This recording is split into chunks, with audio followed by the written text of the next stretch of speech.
Boker Tov, nous vivons des moments particuliers de Géoula où on voit que les choses accélèrent. Il y a des moments où le peuple juif était endormi, où les choses n'allaient pas si vite.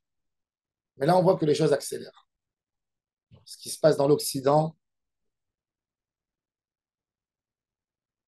Rivka est enceinte et elle souffre beaucoup, beaucoup. Elle va demander à Hachem qu'est-ce qui se passe avec elle, quel est le destin. Elle a autant prié, demandé pour avoir des enfants. Et à un moment, elle en souffre tellement qu'elle se pose une question, est-ce qu'elle veut avoir des enfants? Et Akadosh Baruch Hu la rassure, il lui dit, tu as deux nations en toi, c'est-à-dire tu as des jumeaux. Elle ne savait pas. Ul om mil om ye'ematz sera, Rachid dit, les hommes, c'est une nation, c'est une royauté. Et il dit, Ze Antoninos ve Rebi. Goyim bevitner, c'est Antoninos et Rebi. Ce sont des rois. Il y a un Rabbeinu Akadosh, l'auteur des Mishnayot. Antoninos, c'est qui Antoninos? Rabbi Yehuda Anassi, l'auteur des Mishnayot, habitait à Tibériade. À la fin de sa vie, il était malade, il souffrait de l'asthme. Il est parti s'installer dans la ville de Tsipori. Les Romains ont nommé comme gouverneur de la région un homme qui s'appelait Antoninos. C'est qui Antoninos? Antoninos, c'était un ami d'enfance de Rabbi Yehuda Anassi. Quand Rabbi Yehuda Anassi, l'auteur des Mishnayot, est né, son papa lui a fait la circoncision. On est parti, les voisins sont partis rapporter aux Romains qui ont interdit la circoncision que le père a circoncis son fils. Le gouverneur à l'époque, qui était le gouverneur de la Syrie et de toute la région du Galilée, a demandé à voir l'enfant. Si l'enfant il est circoncis, il va le tuer lui et sa mère. Donc, il a envoyé des soldats pour récupérer, pour chercher la mère avec le petit pour voir.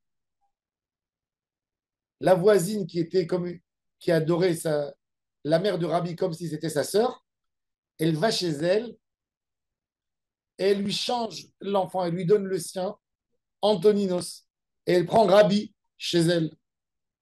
Elle se change les bébés. Antoninos n'était pas circoncis. Donc, la maman de Rabbi prend le fils de sa voisine, Antoninos.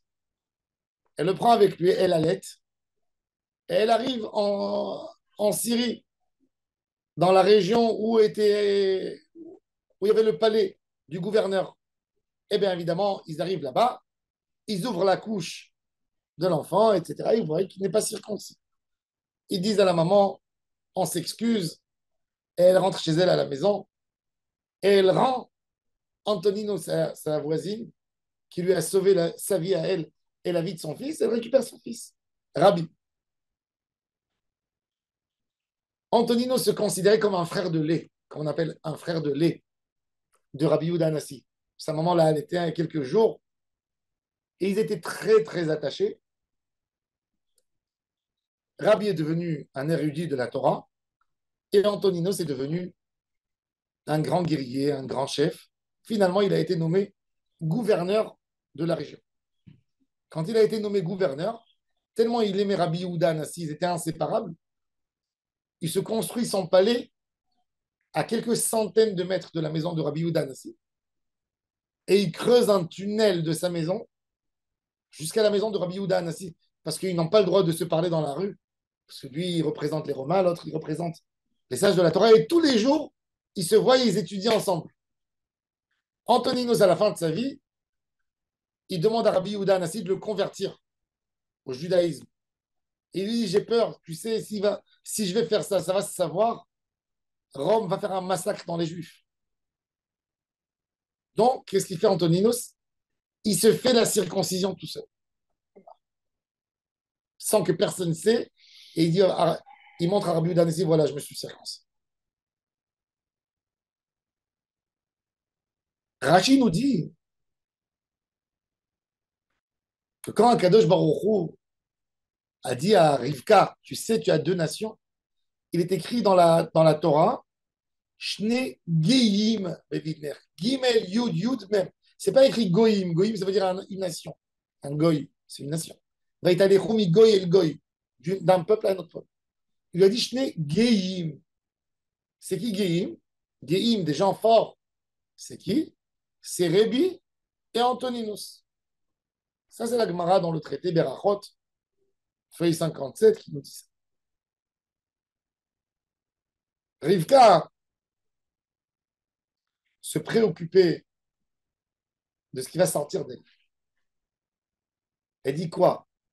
Moi qui a quitté mes parents, qui a quitté mon pays natal, qui a grandi dans une famille où je savais que mes parents n'étaient pas des gens corrects. Et je me suis battu pour Hachem, je me suis battu pour sa Torah. Moi, je veux avoir des enfants qui seront là pour embêter Hachem. Parce qu'on lui dit, elle voit qu'il va y avoir Esav.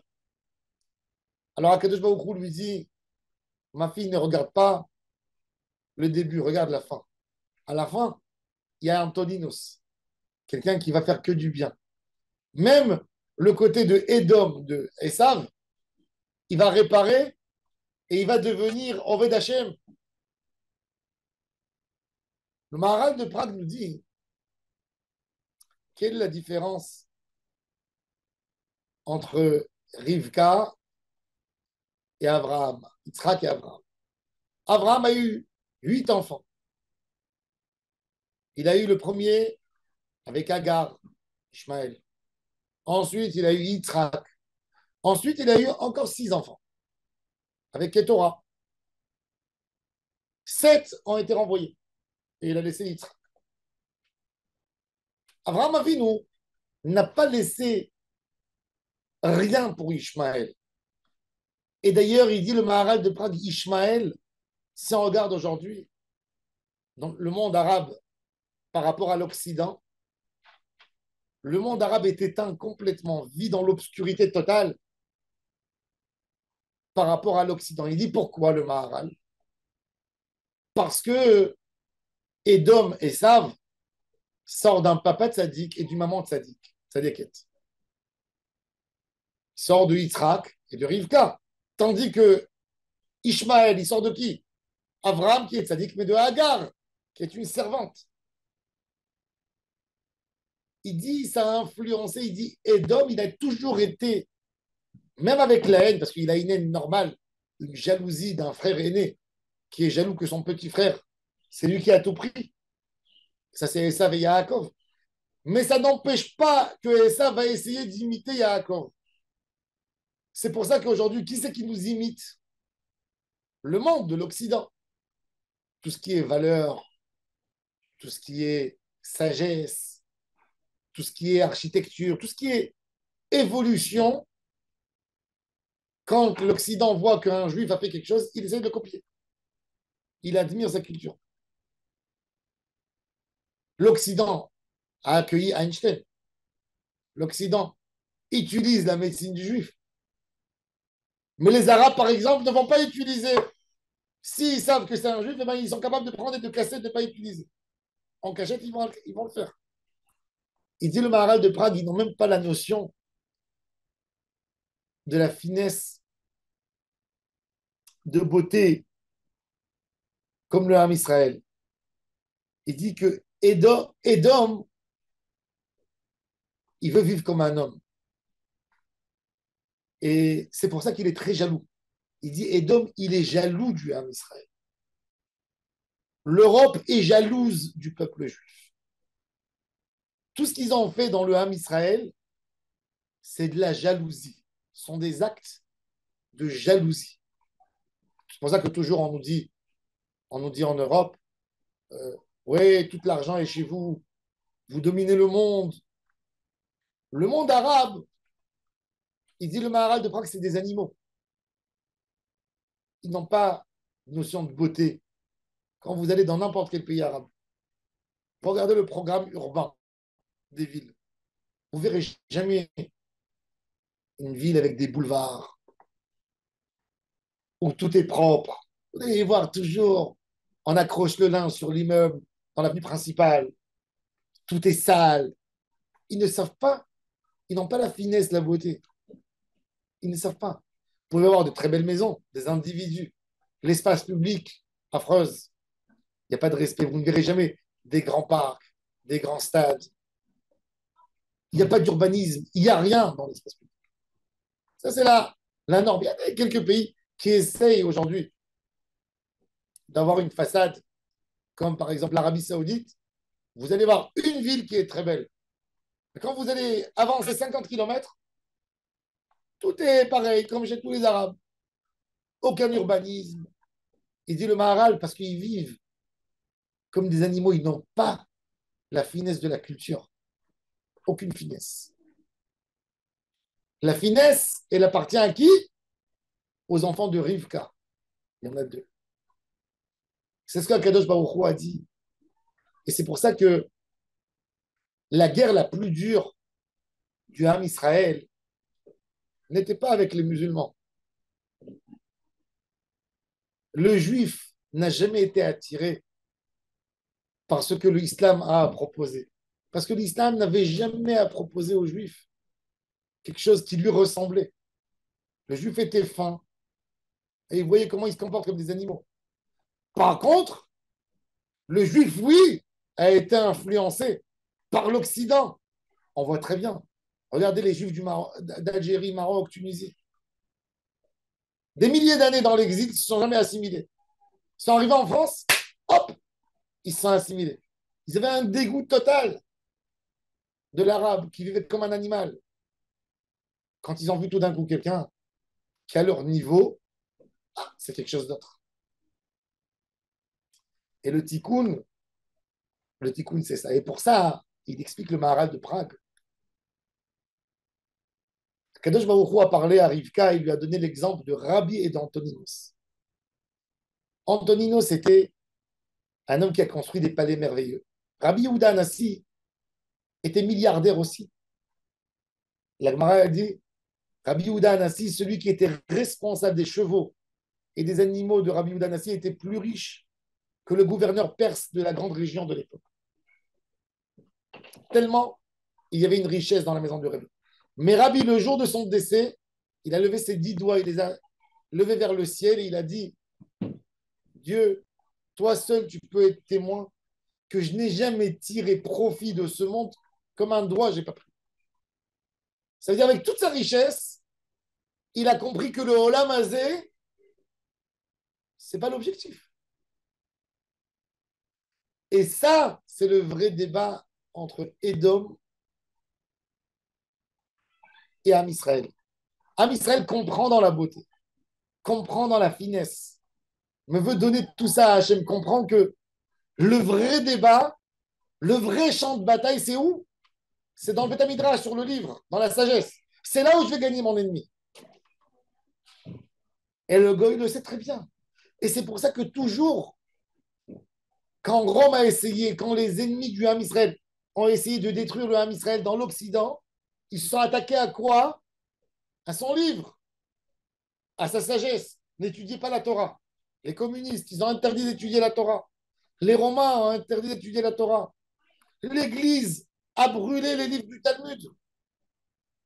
Parce qu'ils ont compris que c'est sur ça qu'on est plus fort qu'eux. L'islam n'a pas interdit. Parce que c'était des animaux. Quand de temps en temps, ils étaient jaloux des Juifs, ils allaient faire un pogrom, ils prenaient les bijoux, ils prenaient l'argent, ils mettaient les gens en esclavage. Mais ils n'avaient pas un débat avec nous, jamais, sur la sagesse, parce qu'ils sont tellement loin de ça. Et c'est pour ça qu'à la fin des temps, il va y avoir un tikkun pour Édom. Esav, à un moment, fera la paix avec Yaakov, parce que ce sont des frères. Contrairement à ce qu'on croit, il y a des idiots qui pensent que on pourra faire la paix avec les Arabes. Impossible. Les Arabes sont des animaux.